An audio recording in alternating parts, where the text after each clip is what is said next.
अस्सलाम वालेकुम स्टूडेंट्स, मैं उर्दू की टीचर हूँ। जैसा कि आप लोग जानते हैं कि कोरोना के बाइस तलबा अपनी पढ़ाई प्रॉपर जारी नहीं रख सके, जिसकी वजह से उनकी तैयारी नामुकम्मल है। आज मैं 9th क्लास के स्टूडेंट्स के लिए उर्दू के लेक्चर्स दूंगी, जो कि आपको इम्तहानात की तैयारी में मदद देंगे। मेरा लेक्चर सुनने से पहले सब्सक्राइब करें, शेयर करें और बेल आइकन पर प्रेस करें। अगर फिर भी कोई मसला हो तो कमेंट्स करें। आज हम सबसे पहले हम्द पढ़ेंगे। 9th क्लास के निसाब में शामिल हम्द। इसके शाहिर का नाम है ख्वाजा अल्ताफ़ हुसैन हाली। हम्द जिस नज़म में अल्लाह ताला की तारीफ़ बयान की जाए उसे हम्द कहते हैं। सबसे पहले हम शायर का तारुफ़ पढ़ेंगे। शायर का तारुफ़ पढ़ना इसलिए ज़रूरी है कि MCQs में से भी इसमें क्वेश्चन आ सकते हैं।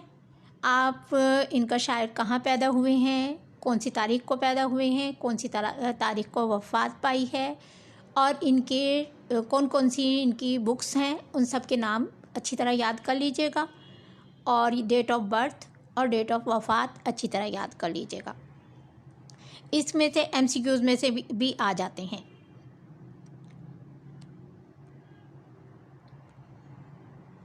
शायर का तारुफ़ आप ये देखिए कि आप बहुत लंबा सा, जैसा कि आपकी बुक्स में है, एक पैराग्राफ की सूरत में है। मैंने उनको थोड़े पॉइंट्स बना दिए हैं।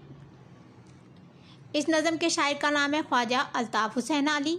उनके वालिद का नाम है ख्वाजा इज़्ज़त बख्श। तारीख़ पैदाइश और वफ़ात है 1837 को पैदा हुए हैं। 1914 में इनकी वफ़ात हुई। जाए पैदाइश यानी जिस जगह पैदा हुए हैं, पानीपत में पैदा हुए। तखल्लुस अपना हाली करते हैं। इन्हें 1904 में इन्हें शम्सुल उलमा का खिताब मिला। इनकी वजह शोहरत है, इन्हें जदीद शायरी, तनकीद निगारी और सवाने निगारी में अव्वलियत हासिल है। सवाने निगारी यानी कि अपनी आप बीती लिखना। ये इनका ताल्लुक़ ख़ानदान यानी इनका ताल्लुक़ अंसारियों के एक मोअज़्ज़िज़ ख़ानदान से था, जो ग़यासुद्दीन बलबल के ज़माने में हेरात से हिंदुस्तान आया और फिर यहीं का हो रहा। इनकी परवरिश हाल ही अभी 9 साल के थे कि इनके वालिद का इंतकाल हो गया। बड़े भाई और बहन ने आपकी परवरिश की। 17 साल की उम्र में इनकी रजामंदी के बगैर इनकी शादी कर दी गई। मादरे इल्मी पानीपत से दिल्ली चले गए। वहाँ 1.5 साल मारूफ आलिम दीन और वाइज मौलवी नवाजिश अली के मदरसे में ज़ेर तालीम रहे।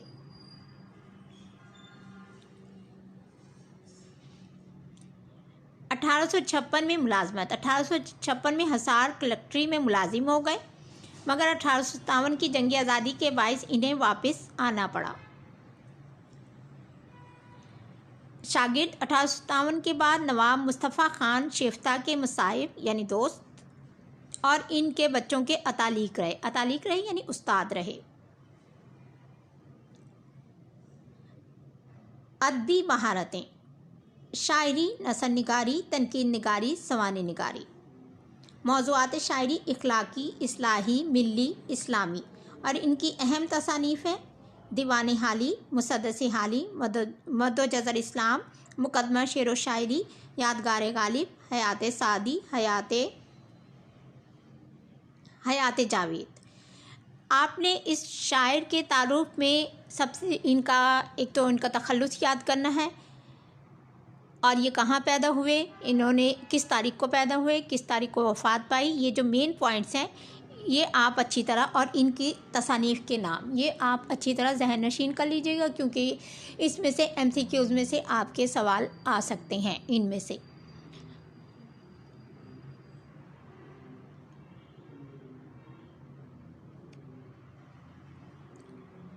अब हम पढ़ेंगे इसका ख़ुलासा यानी हम्द का ख़ुलासा। ख़ुलासे के लिए ज़रूरी है कि आप हर शेर में से जो उसका मेन पॉइंट्स है उसको ख़ुलासे में शामिल कीजिएगा। ख़ुलासा आपने बहुत लंबा नहीं लिखना होता, उसको 6, 7, 8 लाइनों में बस आपका ख़ुलासा होना चाहिए, इससे ज़्यादा लंबा नहीं होना चाहिए। अब आप ये देखिए, पहले शेर में से कायनात के अंदर हर जी जानदार के दिल में अल्लाह ताला की ज़ात बसती है। यानी वो क्या कह रहा है, कब्ज़ा हो दिलों पर, इससे सिवा तेरा। उस लाइन में से आपने यानी हर शेर में जो मेन पॉइंट्स होगा वो आपने उसमें शामिल करना है और उसमें एक तसल्सल होना चाहिए। अब दूसरी लाइन देखिए, नाफरमान इंसान भी सिर्फ अल्लाह ताला की ज़ात का ही दम भरता है। यानी कि एक बंदा नाफरमा है, हमद सरा तेरा, उसमें से आपने देखी ये वाली लाइन ले ली। अगरचा अल्लाह ताला की बंदगी का हक़ अदा करना सबसे ज़रूरी है, लेकिन इंसान इसका हक़ अदा नहीं कर सकता। अल्लाह ताला की ज़ात की हकीकत जानना किसी के बस में नहीं है। वही हकीकी बादशाह है, जिसने उसका दामन पकड़ना चाहा वो उसकी रहमत मुहीत के ज़ेर साया आ गया। यानी कि जहाँ उसकी रहमत पूरी कायनात पर मुहीत है और वो इंसान उसके ज़ेर साया है। ये दुनिया एक चमन है, चमन यानी बाग, जिसमें हर तरफ उसकी खुशबू फैली हुई है। हाली की हर बात उसके दिल में उतर जाती है, क्योंकि उसका अंदाज़े बयां सबसे निराला है।